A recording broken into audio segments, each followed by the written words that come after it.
Hindi yan sa kina Queen at Cholo? Oo, kay Queen tsaka Cholo yun. Raulo. Raulo. Dati guys, inaano ko yun, sabi ko, Mama Claudie, Mama Claudie, Mama Clauds, ang dami ng Raulo. Hindi Raulo, Raulo yun. I love you. Raulo pa, Raulo. Raulo, ay Raulo. Bakit siya naging Raulo? Quindura Cholo. Ra, yung Quindura, Ra, sa yung Ra is kay Quindura, tapos Olo kay Cholo. Oo. Ay, cute. 31 families na yung Vrikshan Team Ate Pat. Wow! Sana wag kayo magsawa, guys. Para pag dumating yung time na hindi na kami maging relevant pero magko-continue kami pasayahin kayo every night, ganyan, magsasama-sama kami, ibalik namin yung dati.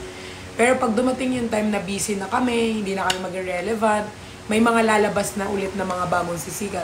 Sana yung mga nabuo nating family and friendship mag-continue pa rin, yung pagmamahal nyo sa buong Team Bardagulan, nung sa lowest part natin, kayo yung nakasama namin, yung time na nababash kami, kayo yung nandiyan dyan para pagtanggol kami. Sana dumating yung time na kapag hindi na kami, ang tawag doon kasi pag hindi na kami, sana sana buo pa rin kayo, you're still friends, sa isa't isa dyan. Fandom ni Chanima, alam yun? Persian siblings. Alam nyo guys, kwento ko sa inyo yung nangyari kagabi ha.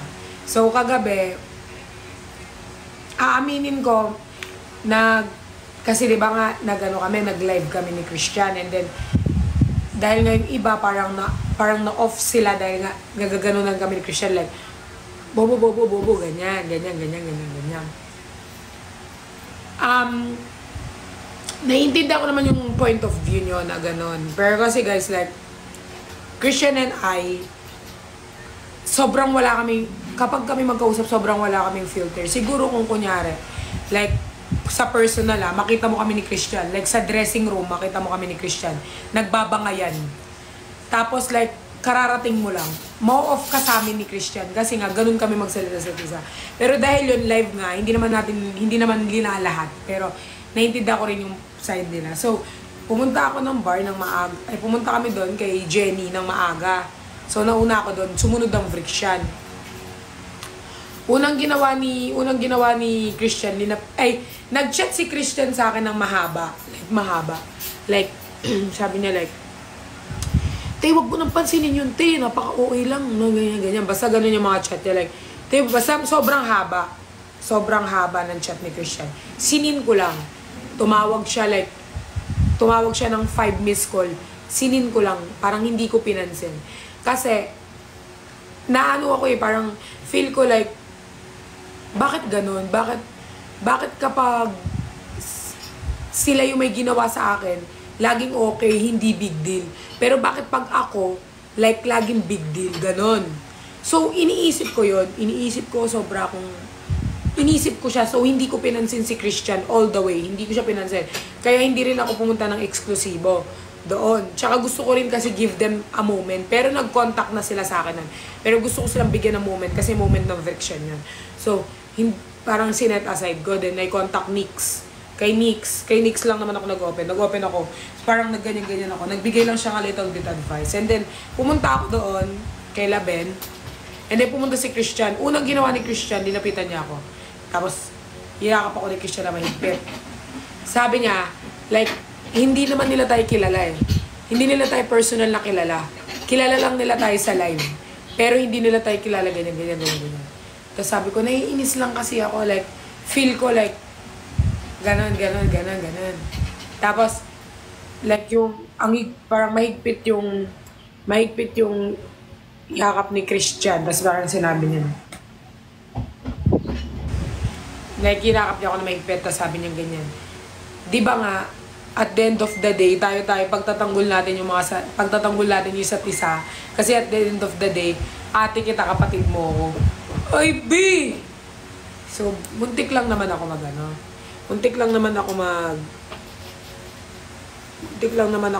parang,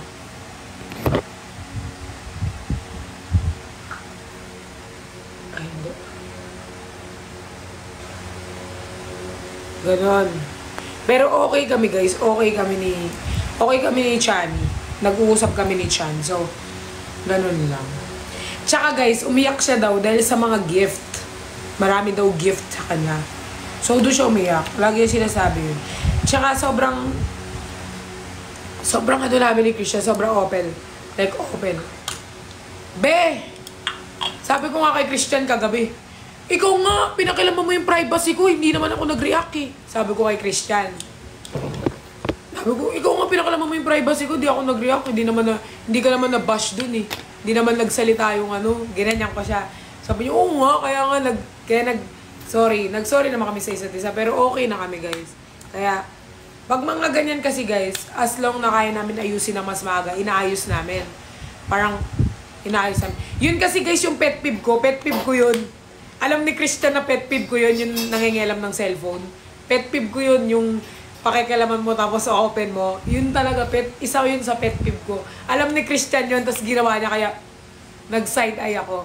Pero hindi ko binigyan ng ano yun. Like, syempre, di ba? Syempre, kapatid ko yun, ganun.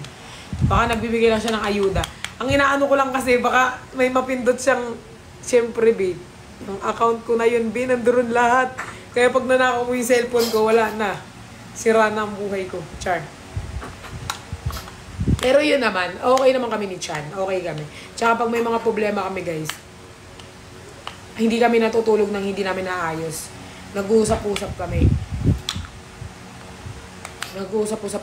Like ganyan. Kaya sabi ni Christian, huwag ka na magtampo ate. Alam mo naman kasing, parang wala na kasi, si mami niya, di ba, hindi naman, may bihira lang pumunta. So, parang sa akin siya nag-open, like, ganito, ganyan. So, ayaw niya talaga na, kami nagkakantampuhan.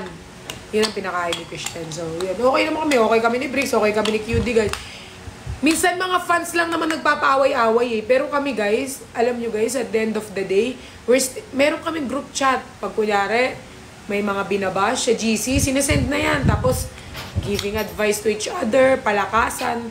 Nagpapalakasan kami, guys. Kaya sobrang happy ko na sila yung mga naging friend ko, guys. Kasi, sobrang family talaga sila sa akin. Lahat sila. Lahat. Ben, Christian, Vrix, Aling Mirna, Miss Catering, Cholo, lahat, Nico, Quindora, Fukirat, Jenny, lahat sila, their family. Family na sa akin. Sila na yung tinuturing kong family. Kayo, lahat kayo. Lalab ko kayo. Team Bardagulan. Tsaka guys, tandaan nyo to ha, piece of advice lang to ha, piece of advice. To the word itself, Bardagulan. Okay? Doon nyo na lang isipin. Bakit kaya ganito itong mga to? Bardagulan. It means, Bardagulan, talagang, ang Bardagulan, no preno, kung anong gustong sabihin, sasabihin, gano'n. It's Bardagulan. Kasi doon nyo naman kami nakilala eh, Bardagulan. Hindi namin pwedeng palitan ang Bardagulan. Eh di sana, inano nyo na lang. Ano bang pangalan nun, be? Sana ano na lang. Kung ayaw nyo ng Bardagulan. Kasi doon nyo kami nakilala eh. Diba? Doon nyo kami nakilala na, be, alam mo, totoo man, nagbago na nga ako eh. Kung nanonood ka ng first live namin, nagbago nga ako eh. Dati, as in, diba? Wala akong pakialam kung sino diba? Tapos ganyan ako, ganyan ako tumawa. Ngayon, ganito na ako tumawa. Super OA. Diba? Ngayon parang, diba? Lagi na ako very demure, lagi na ako nagpapaganda, kailangan fresh. Dati lalabas ako ng camera, wala akong pakialam kahit ano yung mukha ko, sino makausap ko, yung buhok ko nakaganyan. Wala akong pakialam, pa ako ganyan, kumakain ako. Basta, ngayon as a soft girl na, be. Sobrang maiinis. Ngayon, soft girl na. Ngayon, di ba? Dati wala. Ewan ko pero yung iba, baka yung new fam natin sa Timbarda, baka di nila alam. Pero dati, napapanood ko, meron pang time, tumatai ako, Kausap ko si Nico tsaka si Jenny, wala akong pakialam. Tumatai ako sa CR. Lagi akong tumatai sa CR. Ngayon, hindi nyo na ako makikita tumatai. Alam nyo yan. Dati, di ba? Nakaupo pa ako sa toilet, tumatai. Tapos kausap ko si Nico tsaka si Jenny, wala akong pakialam, nagkwento-kwento sila, Ay, wala akong pakialam sa inyo, tumatay ako. Ay, tapos na ako tumae. Diba? Nakaka-miss din yung mga ganong moment, no? Tapos meron pa yung hangati yung ulo ko, nagtitiris ako ng kuto. Kahit wala akong kuto, titiris ako. Tapos meron pa times umiiyak si Jenny noon. Yun yung parang first issue ata noon, yung umiiyak si Jenny kasi namimiss siya si Isnir. Pero iba yung dating sa tao, hindi naman talaga ganon. Umiiyak si Jenny, nagtitiris ako ng kuto kasi wala akong pakialam. Wala nga akong pakialam dati. Ngayon, di ba? Ngayon nga, tingnan mo. Tapos, ngayon lang natuto mag-skincare kung kailan nag-Manila. Dati, walang pakialam. Wala akong pakialam kahit yung tagyawat ko, sobrang laki dito. Ngayon, tignan mo naman. Nakakamiss, di ba? Hi, Daddy Louie! Best friend na tayo, ha? Minsan kunin mo naman ako mag-live sa'yo. Baka trip mo akong kunin. Lahat kami pwede. At saka lagi ko sinasabi, wala pang mas malaking gift dyan, Daddy Louie.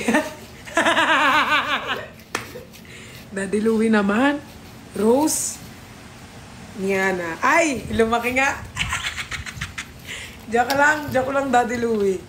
Baka layon, kaya. Joke lang. Joke lang yan. Ayan.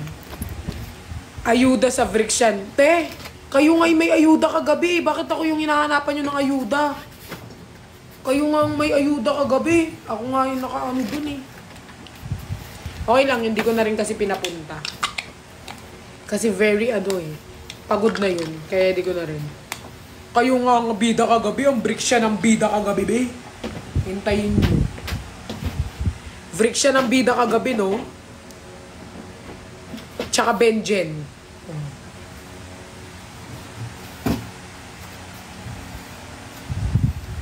Yes, ang laki ng glow up mo, Pearl, which is good. Being demure bagay sa'yo, sabi ni Ma'am Mayet. Diba? May mga nakakamiss na moment na yun dati. Guys, I'm still perlas, ha? The way ako tumawa, ganun pa rin, same lang. Natuto lang ako magayos. Yes.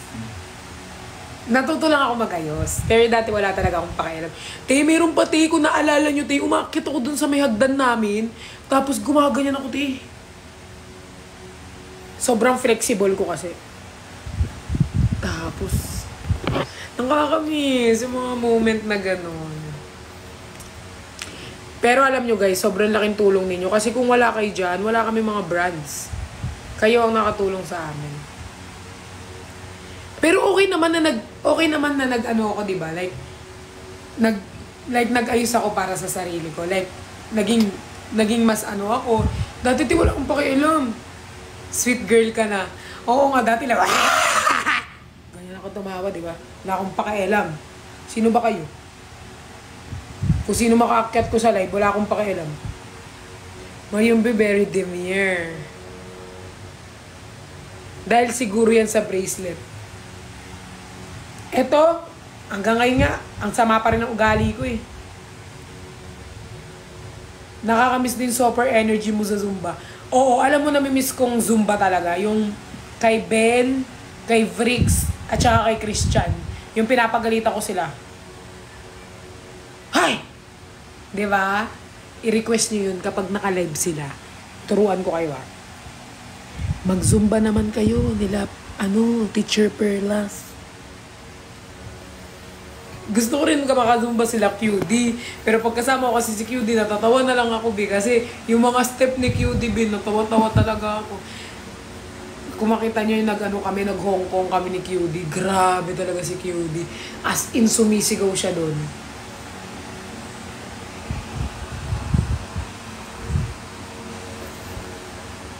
Diba? So, for bet nyo ba yan? Nakakamiss din sa aming apat.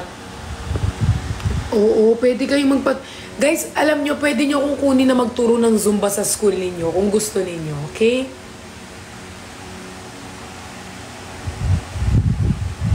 Mi, anong talent mo? Feel ko wala akong talent eh. Humor. Humor. Humor. Ano ba? Marami akong talent pero hindi ko pa linalabas.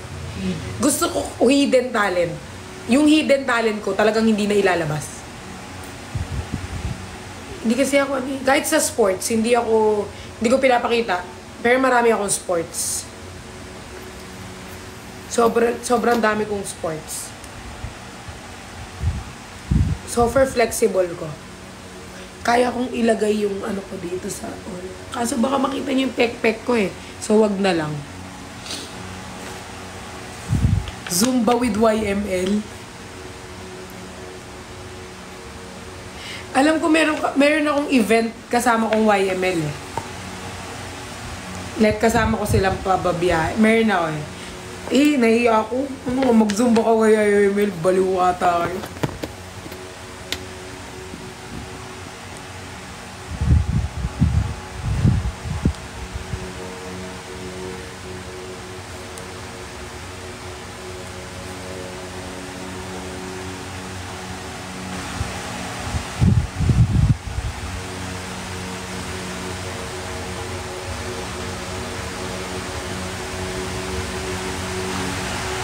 Si RZ, oo, pwede pa si RZ.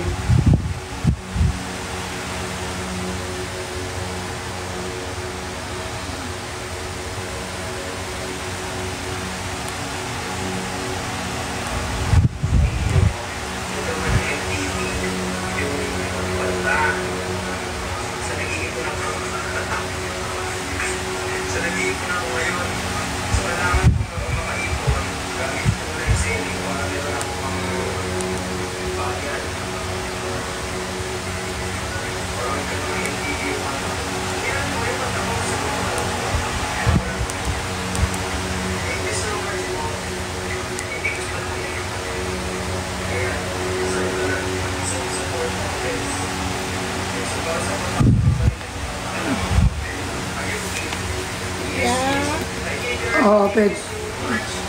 Sleeping, ah? Wait lang.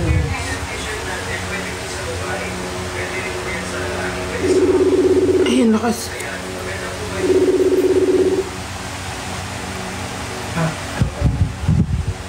Kahit ano.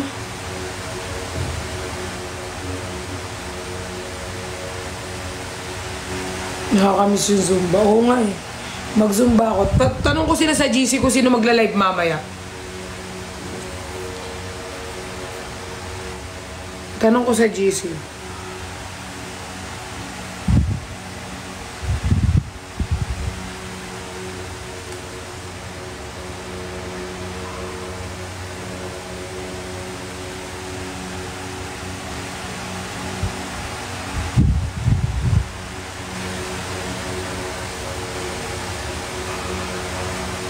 Wait lang. Mamaya. Hindi, magbebenta pa sila.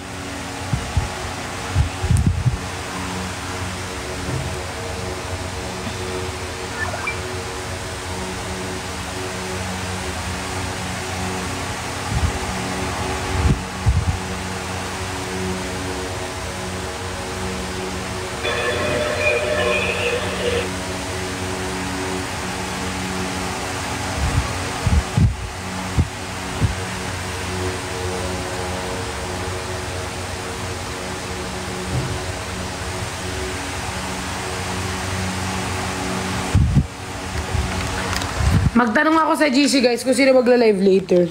Wait lang. Meron lang ako kasi kasuhead kasi may need ako i-post. Okay? I'll keep in touch. I love you guys. Mamaya-maya. Anong oras na ba? 8 na pala, no? Wait lang. Mag-ano ako sa GC. Ngayon lang ako ipopost. May need ako i-post dito kasi sa cellphone na to.